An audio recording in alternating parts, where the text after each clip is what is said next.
Welcome! Today, we're taking a deep dive into the story of New Zealand, or Aotearoa. It's a fascinating history of exploration, conflict, and bold innovation that shaped one of the most unique nations on the planet. This quote right here really sets the stage perfectly. New Zealand's entire story starts from this one fact. It was the last place.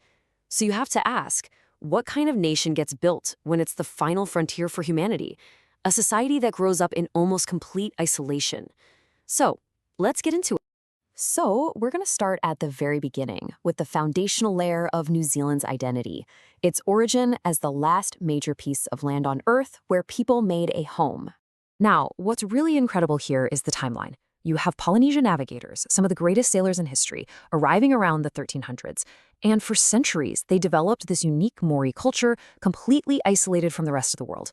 It isn't until 1642 that the first European even lays eyes on the place, and real, sustained contact doesn't start until Captain Cook shows up in 1769.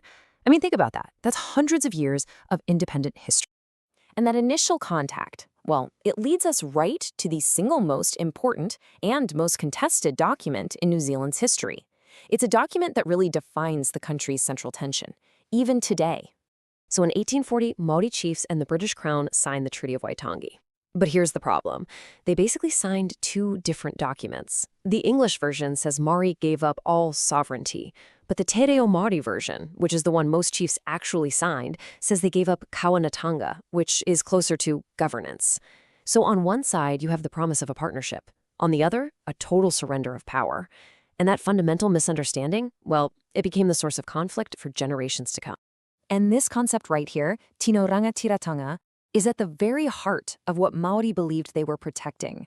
It's about absolute sovereignty, or self-determination. From their perspective, they were agreeing to let the British govern their own settlers, while Maori themselves would keep ultimate authority over their own people, their lands, and their culture. So, what happened next? Well, the fallout from that disagreement was, frankly, immediate and devastating. The New Zealand Wars broke out over land and sovereignty. The colonial government ended up confiscating millions of acres of Maori land, which crippled many tribes for generations. It really wasn't until 1975 that a formal body, the Waitangi Tribunal, was finally set up to start the long, difficult process of looking into all of these historical grievances. But conflict isn't the whole story. At the exact same time all this was happening, this isolated nation was also becoming known as a social laboratory, a place that was consistently leading the world in progressive social reforms. Just look at this date, 1893. What's so special about it? Well, get this.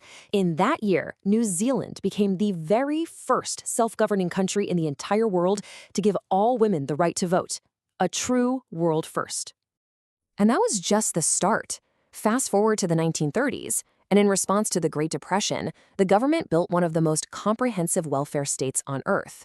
We're talking state housing, universal pensions, public health care. They essentially created a cradle-to-grave social safety net that became a huge part of the national identity for almost 50 years.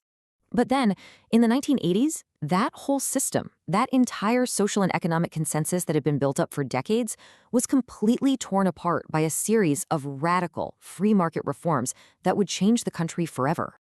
They called it Rogernomics, and it was basically economic shock therapy. The government floated the dollar, got rid of farming subsidies, slashed trade protections, and started selling off huge state-owned companies, everything from the phone network to the national airline. It was one of the fastest, most extreme economic transformations ever seen in a developed country. And the social cost, especially for ordinary people, was immediate and honestly staggering. You see, unemployment just shoot up. From under 4% to 11%. Child poverty doubled. Suddenly you have food banks popping up all over the country. While the economy was being radically reshaped, a lot of Kiwis were left behind, and that old egalitarian dream started to feel like it was fading away.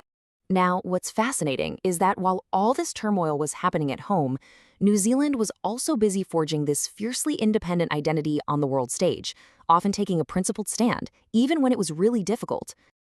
A really defining moment happens in 1984.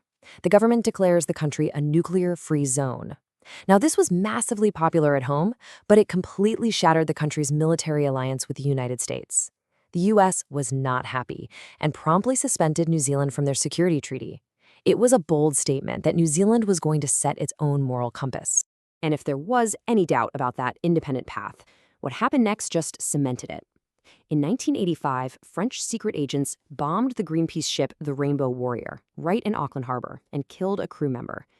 When New Zealand's traditional allies failed to strongly condemn this act of state-sponsored terrorism on its own soil, it really drove home this feeling for many Kiwis that, you know what, we're on our own. And that brings everything full circle, doesn't it? After this whole journey of social experiments, economic shocks, and forging an independent path, New Zealand is still wrestling with that foundational promise. The Treaty of Waitangi isn't just some old piece of paper. It's a living, breathing relationship. And it leaves us with this profound and still unanswered question that continues to shape the nation's future.